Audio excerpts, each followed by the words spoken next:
Hello, welcome to LK Tuition. My name's Lucas and today we're going to be looking at distance time graphs. And later on, bit of a spoiler in the opening slide with the speedometer, but how to use distance time graphs to work out speed. So there you go, I've spoiled it for you, but please stick around till the rest of the video.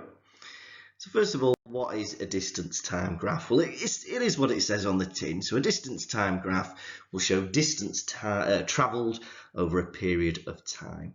So what you'll see is the graph going upwards, and that's you kind of going away from somewhere. So the further up you go, the further away you are. If you're coming back down, well, you're coming back to where you started, getting closer to the starting point.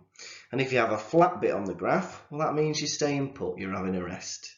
Okay, so if it's going up, you're going away. If it's going down, you're coming back. And if it's flat, you're doing nothing, you're chilling. So let's have a little look at what they look like, and well, we'll do an example, why not? So feel free to pause the video and enjoy this lovely graphic that I did, where I did a transparent image underneath the graph. Hopefully it's not too distracting, but feel free to have a go, otherwise we shall do it together. Okay, so Tegan went on a bike ride. Lovely. She's got a basket with her and everything. This graph shows Tegan's distance from home on her bike ride. Part A says, how long had Tegan travelled after 30 minutes? Okay, well, we just need to read the graph. So this is 30 minutes here. And this is the point there. Oops. And that to me is 6 kilometres. So that's fine. So how long had she travelled? 6 kilometres. Okay, B, how long did she rest for? Right, okay. So this is this flat bit here. So if we just think about where that is, so this starts at 60. So that is 60, so we'll just circle that. And then here, well, where is that? Well, from 60 to 90, there are 3 squares. So each square must be worth 10 minutes. So if I pull this down here like this, that must be 70 to 80. So how long did she rest for? Well, it was from 60 minutes to 80 minutes. So that is going to be 20 minutes. And then it says, how far did she travel in total? Well, she's gone all the way somewhere and all the way back. So let's just grab a different colour. So this is kind of where she gets there. So that is 12. So it's going to be 12 and then another 12 to go back is 24 kilometres. So altogether, she travelled 24 kilometres. All right, next question then. So again, my head's a bit in the way here, but we should be all right. So George drives from home to visit a friend's house. Part A says, what time did George leave home? Okay, so here it looks like it's halfway between 9 o'clock and 10 past 9. So halfway would be 5 past 9. So 9:05. And let's just put it in as 24 hours like they've got on the graph. Part B says, how far was George from home while visiting his friend? Well, he stops here, doesn't he? So how far from home was he? Well, it looks to be 8 kilometres. How long did George stay at his friend's house? So again, similar to the previous question, that is from here, which is 9:20, to here, which is halfway between 9:30 and 9:40. So that must be 9:35. So altogether, from 9:20 to 9:35, he stayed 15 minutes. That's not even long enough for a cup of tea. They must have had an argument or something. And then part D, George arrived home at 9:55, complete the graph. Now my head is in the way, but you'd look at 9:55 and you just want to do a straight line. Now this is assuming that he goes at the same speed, but we'll draw a straight line from here to 9:55, which is probably about where the rim of my glasses is. Kind of go like that. So yeah, hopefully that makes sense. All right then. Okay, so here's another one. So again, I'm gonna draw this graph. Let me redraw the graph of F. F just looks like that. Yeah, okay. So we've got 6 graphs on the right, and we want to match the graphs to the sentences below. So this is graph F. They've already matched this up. So this says Mr. Jones travels to work and immediately returns. I don't know why you'd do that.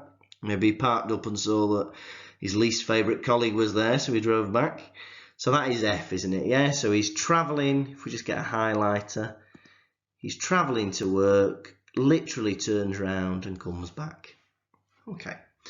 Mr. Jones leaves work and travels home at a steady speed. So he's going home, he's travelling at a steady speed, nothing else happens. So that to me looks like graph D. Yeah, so he's just leaving work, going home at a steady speed. So let's pop D in there. The next one, Mr. Jones leaves home and travels to work at a steady speed. Well, that's very similar, isn't it? But this time he's going from home. So this looks like this one here. So he's going from home and he's travelling at a steady speed to work. So that is graph A. Okay, the next one, Mr. Jones stays at work. Well, he's not moving anywhere and he's at work. So that is that one there. If it, for example, said Mr. Jones stayed at home, well, that would be exactly the same graph, but it would be flat along the 0 line because he hasn't gone anywhere. But that is graph C. Next one, Mr. Jones travels to work, stays there for some time and returns home. Okay, so this to me looks like this graph B. So he travels to work, stays there. Well, he's staying there for less time than it took to drive. I don't know where he's working, but one day he turns up and goes home immediately. Here he's only staying for 5 minutes. I think he needs a workplace review. But that's the graph that matches that, so that is B. And then finally, Mr. Jones leaves home and travels to work, stopping at a shop on the way. So there's only one more graph left, that's graph E. But just to think of the logic of it, so he leaves home to work, but he stops on the way. So that's him at the shop, buying a Kit Kat Chunky, and then he carries on to work. Okay, good. So those are some basic distance time graphs. Now let's see how speed comes into it. So to find the speed travelled from a distance time graph, calculate the gradient of the line at that point. So the gradient will tell you the speed. Now, if it's going up, that's fine. It's going to be a positive speed. If it's going down, you're going to get a negative answer, but you just want to take the positive version of whatever your answer is, because you can't be travelling at minus 30 miles an hour. So it'll just be 30 miles an hour, but going backwards. The negative version is a bit, it's like velocity. Velocity has a speed as well as a direction, but we're just worried about the speed. So always just use the positive version. Okay, so here is part of a travel graph of Amari's journey from home to the gym and back. What is Amari's speed for the first 30 minutes of the journey? So, we want to find the gradient of this line from 0 to 30. And from previous videos, we know that the gradient, which we call m, is change in y divided by change in x. Great. Now what's the change in y? Well, it's gone from 0 to 10, so the change is 10. Now what's the change in x? Now we want to figure out the speed. Now it doesn't say what the units are, but I think we're all used to kilometers an hour. So 30 minutes I'm going to actually write as half an hour. So 10 divided by a half. How many halves go into 10? It's 20. So her speed for the first 30 minutes of the journey is 20 kilometers an hour. Let's put a little box around that. Then part B, it says Amari spends 40 minutes at the gym. So that's this bit here where the line is flat. That's the 40 minutes from 30 to 70. And then it says she then travels home at 40 kilometers an hour. Complete the travel graph. Okay, well, if she's taken a she's driving 40 kilometers an hour and she needs to drive 10 kilometers to get back home. This is how far away she is from home. So if we think from 40 to 10, well, 10 is a quarter of 40. So if she's traveling 40 kilometers an hour, if it's a quarter of 40, it will take her a quarter of an hour. And a quarter of an hour is 15 minutes. So if she leaves at 70, she will arrive at 85. That's 15 minutes after 70. And then we just want to join these up. I'll try and do my best straight line. That'll do. It's not too good, but we'll take it. Okay, so that is the travel graph completed. Okay, the final question. We've got a distance time graph for a train journey. So part A says calculate the speed of the train on the last section of the journey from 70 to 100 minutes. So again, we'll do the gradient. So let's just write this as m. Now we know this is change in y over change in x. So from 70 to 100, well, we know the change in x. From 70 to 100, that's 30. And how much has it moved in y? Well, here at the start of it, that's 60, and it ends up at 80. So it is 20 over 30 minutes. Now again, we might want this in hours. We're used to it being in hours. So again, we'll put 30 minutes as half an hour. And 20, how many halves go into 20? It's going to be 40. So this is 40, and it's miles per hour this time. So that is the speed on the last section of the journey. Then it says circle the fastest section of the journey.